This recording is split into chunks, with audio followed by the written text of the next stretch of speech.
To join an amazing Magic the Gathering community, check out kitchentablemtg.com. Hey everybody, this is Tao at the Forge, and today I want to talk about the modern or the upcoming bannings that are going to be coming. Now, for those of you guys that don't know, bannings typically happen on the Monday after the pre-release, unless it's an emergency banning. So what happens is Wizards of the Coast looks at the state of the game and they decide whether or not they should ban a card or set of cards coming up. And a lot of people are kind of worried because they're saying that there's probably going to be some bannings. And I actually kind of agree that there probably will be bannings on Monday. So I wanted to put this out a little bit earlier just to talk about it and, and maybe give some people some time to prepare. So here's my reasons, and I want to talk about some of the good reasons to ban cards and some of the bad reasons why they ban cards. Well, there's not really any bad reasons, but just the effect that things have, like there's bad effects that banning cards has on the game, which I think are not something you can just dismiss. So anyways, let's take a look over here. So I'm going to show you guys, according to MTG Goldfish, this is the current state of the game in standard. All right, so what we have is, if you look, you've got Teamer Energy, we're at 4-color energy deck, which is 31% of the meta. All right, and then you've got Ramming Up Red, which is, well, let's say 11% of the meta, right? And then the next couple decks, all right, is like 8% Esper Approach, and then Blue Black, and Sultai Pummeler. All right, so, and then 4-color energy. Okay, if you notice something, almost all of these, now not all of them, but almost all of them use energy quite a bit. Now, energy is a little bit weird in Magic because it's a resource, and yeah, it's kind of cool to have that resource, but it's a resource that you can't interact with if you're the person's opponent, right? There's no way to take energy away from a person, right? And so it's kind of a tough one because it's extremely non-interactive, right? Like with land, there's like land disruption, or there's counter spells or things like that, but there's no way to like specifically counter energy effects, right? So like if you have a long tusk cub and someone pumps it, right, or with a Hydra, and then like people you sit there with 3 energy and potentially give it hexproof at any time, right? It's very difficult for your opponent to deal with that because there's no way to interact with the energy. So anyways, I think that energy, there's going to be some bannings with energy, right? And it's not necessarily because the game is broken, although I think it kind of is. I think the reasoning why is because let's face it, like Rivals of Ixalan is a tribal themed set, kind of like Lorwyn was, right? Very much like Lorwyn was actually, but no one's playing the tribes, right? Like no one is, right? So I mean, you've got, let's take a look here. We got Teamer Energy, and how many of these cards are actually in any other set, like in Ixalan set? Okay, so you got no, yes. Okay, 1. Okay, no. That might be no. Well, okay. Forest, yes, is in that set. Okay. Root Brown Craig, I'm not sure, it might be. All right, but again, those are not really essential. So really, you got maybe 2 cards, right? If you go further, like look at Ramming Up Red. Ramming Up Red, okay, doesn't really have any excellent cards either. All right, so basically this deck, okay, except for Lightning Strike, is basically an old standard deck, and people are not buying the Ixalan set, which is one of the reasons why I think Wizards of the Coast is going to ban cards, to get people to buy Ixalan cards. Because let's face it, they don't make any money from the aftermarket or the secondary market of cards. They only make money from selling sealed product, but they're not going to sell any sealed product like booster boxes or anything like that. Well, they will for draft and stuff, but they're not going to sell as much if people are still playing these old decks, right? And yeah, people are saying we could just wait until Dominaria comes out. But if you wait till Dominaria comes out, then people are going to be excited about the Dominaria cards, and then they're probably not going to want to play the tribes from Ixalan, which is going to leave Ixalan as kind of a dead set. Even though I think Ixalan is actually quite a fun looking set, I don't think a lot of people are going to play it, especially if they're competitive, right? So again, if we look, this one has a few more, and doesn't because it doesn't really use energy, right? So here's Approach of the second sun, and it's just all ways of, just stalling the board until you can get Approach out, right? But you can see that Standard's metagame is kind of stalled. Like if you look at these top 5 decks, or top 6, we'll say, the top row here, right? You have, what's this, 31, 11, that's 42, 50, 58, and then we'll go maybe 14, so 72%. So if you play anyone in Standard right now, there's a 75% chance you're going to play one of these 6 decks. Okay, and if you look, like basically 3 of them, okay, and I'm not sure, I don't think Ramanap Red plays any energy stuff, but half of them, right, so half of them are energy decks, right? So like that's kind of a problem, right? That like 75% of the time you're going to be playing a deck that has basically no Ixalan cards, right? And the other half, and like, well, 75% no Ixalan cards, half of those ones are going to be all just like energy decks. And then if you look at the other ones, okay, you see like playing Bristling Hydra and stuff like that, like Angel of Invention, Champion of Wits, Glint Sleeve Siphoner, Whirler Virtual. So these are all going to be energy type decks as well. So, like it's really kind of tough to do that. So I don't think that the Standard metagame is actually very healthy right now. By contrast, let's take a look at Modern. Right, so when you go to Modern's got a way healthier metagame. Like how far do we have to go to get to 75% of the meta, right? So we got, let's just pump it up here. So let's just always round up. Well, let's round up or down. So let's go 8. This is 6, so 14, 20, 25, 30, 35. Okay, 30. Let's just 39. Okay, 43, 47, 51, 54, 57. Okay, so like you can see, like here, let's just go 2s, I guess. So 59, 61, 63, 65, 67, 69, and then maybe 3 more. Okay, so you get out to Jund, all right, before you get to 75. Okay, that's all these decks. Right, so this is what, 6, 18, 21. Okay, so 21 decks before you get to 75% of the meta. All right, so on average, they all see like about 3%. Right, so when you play Modern, right, the chance of you actually playing like the same deck over and over again is actually very small. Right, and when you look at it, it's like all the decks are just widely varied. They're not all playing the same strategy, right? So you got like 5-color humans, you have Affinity, Grixis Death Shadow, right? Storm is back, right? Like, I hate Storm, but like you got to deal with it, right? Burn is there, Tron, right? Like you got Dredge, land destruction is big, Lantern Control, like.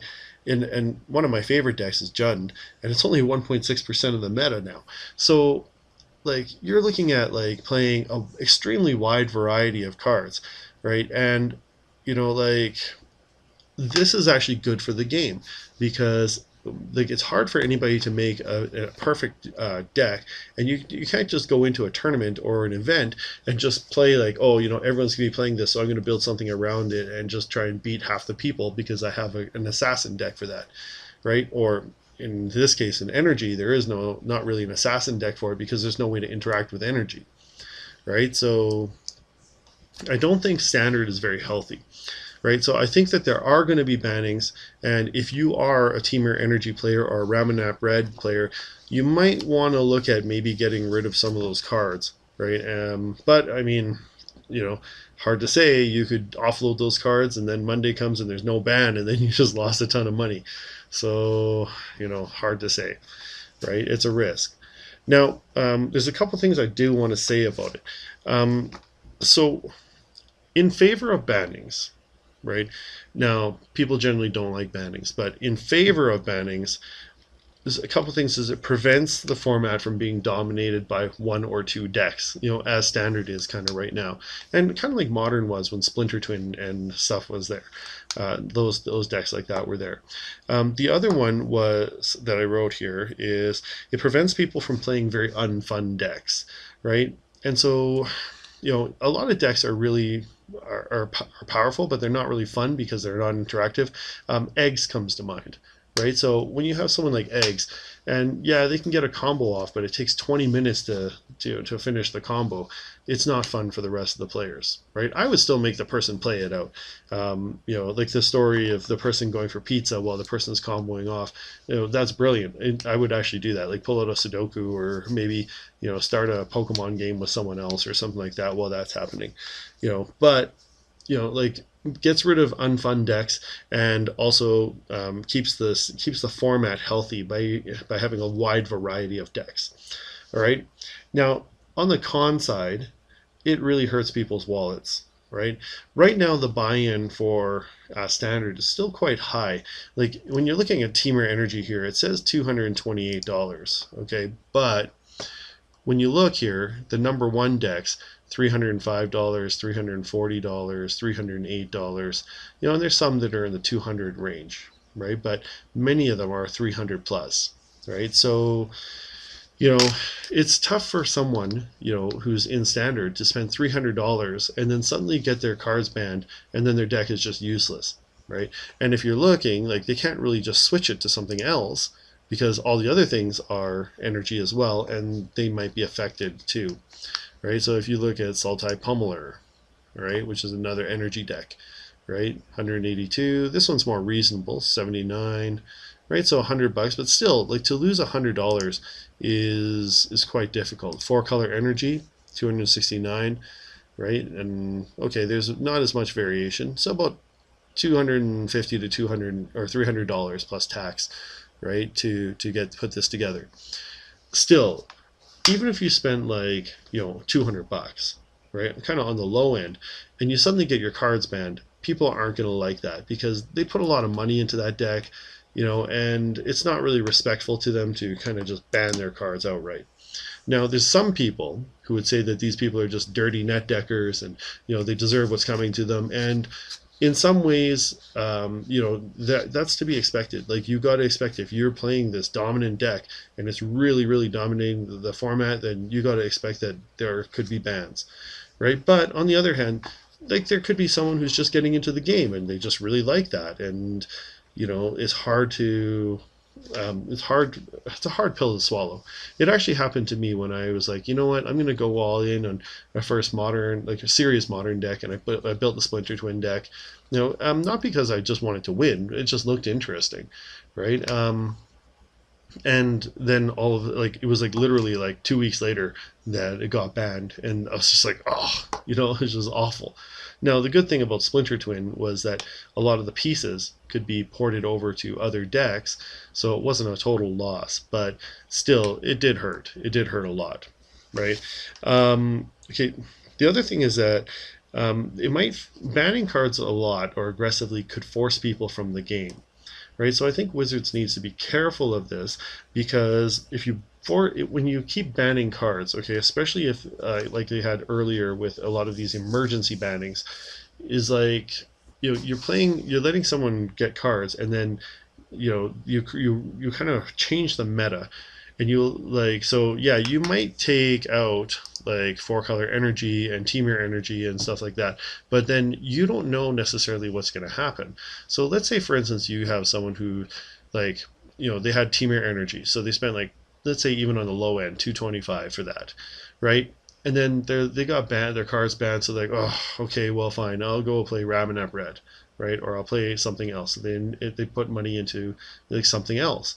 Well, let's say that something else just happens to take off because of the power vacuum, right? Like, when you take a deck out, there's going to be a power vacuum while kind of the dust settles, and seeing like which other decks are going to come to the fore, right? And it could be that another deck just comes to dominate, and then they might lose money, or they might have to ban that deck too, right? And then it just creates this cascade where no matter what the person is playing, it just keeps getting banned, and then eventually just like, I'm just going to give up on this game. It's not worth it, right? Like, it's just too much. It's kind of like if you were into any other thing, like let's say you were into fishing, and you bought a specific rod, and then you found out like, well, you're not allowed to use that one. You're like, okay, I'll go buy a different one, and then you realize like, oh yeah, the license you have isn't legal at this time. Like, okay, I'll get the proper license. Okay, oh well, it was the proper license, but we just changed our mind about it. Oh, okay, and oh yeah, now that new reel that you got isn't any good. Like, eventually, like if this keeps happening to you, you're just gonna quit fishing, right? Like, and that would be the same as virtually like every other hobby. So I think Wizards needs to be kind of careful about it and be respectful to the users and the players of the game by limiting the number of bans, right? Now, on the other hand, it's difficult for them, and Mark Rosewater has said this before in his podcast, is that it's difficult to predict what's going to happen. It's hard to solve the game. Like Wizards, they have their playtest groups and stuff like that, and it's hard for them to predict what's going to happen with the bannings, right? Or not with the bannings, but with the cards.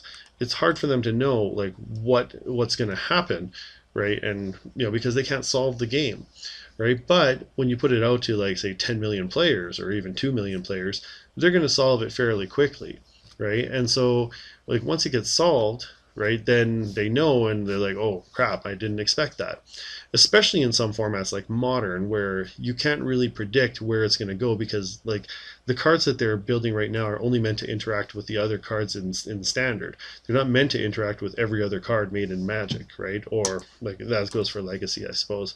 But but even in Modern, like you're not expecting Mirrodin cards to work with these, so it's hard to predict how they're going to work together, right? So in their defense, it's hard to predict it, and you're going to have to understand that some bans are part of the game. On the other hand, okay, Wizards has not necessarily done a great job of coming up with good testing.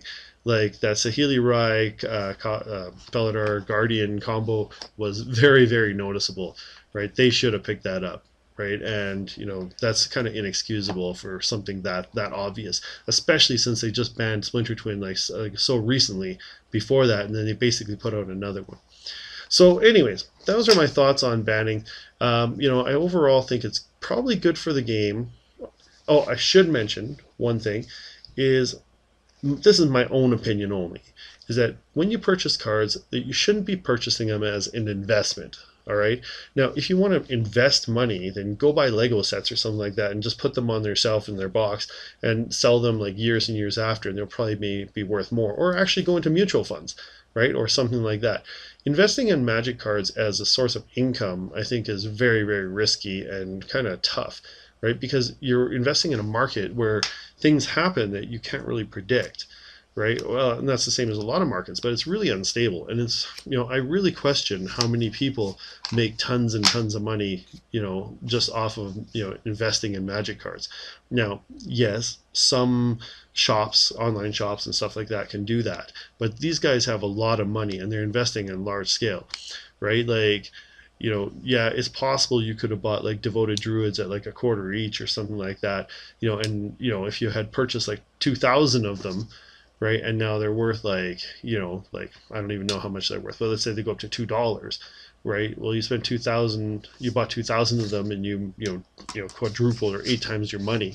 Well, yeah, you're going to make a lot of money, but could you actually get your hands on 2,000 of them, and do you have the capital for it? And what if like who is just sitting on those, right? Like, who's going to go and get those just on the off chance that you're going to have that? Like, so when we see people like Rudy at Alpha Investments and stuff like that, they're saying they're making money on this. These guys are large scale people who are buying a lot of things, and they're not just buying like, some junk common somewhere. They're actually buying, they're speculating on certain cards. Sometimes they win, sometimes they lose, and often they're buying like the legacy cards that might go up, right? And they sometimes manipulate the market. I'm not saying Rudy does that, but there are some people that manipulate the market to try and increase the prices of things. Anyways, my thoughts on banning. Don't get cards just for the money. Get cards to play the game, right? If they happen to go up, great, but don't expect it. There's very few, hobbies where you're just going to make money, like buy something, play with it, and then make money off of it afterwards, right? I think overall it's good for the game, right, as far as the formats go. But I think Wizards needs to exercise caution and be very, very diligent about issuing bans. So, anyways, those are my thoughts. That's my long ramble about bans. What do you think? Put it in the comments. Let me know. Do you think I'm right? Do you think I'm wrong? Have I missed something? Yeah, let me know. Anyways, I'll see you next week.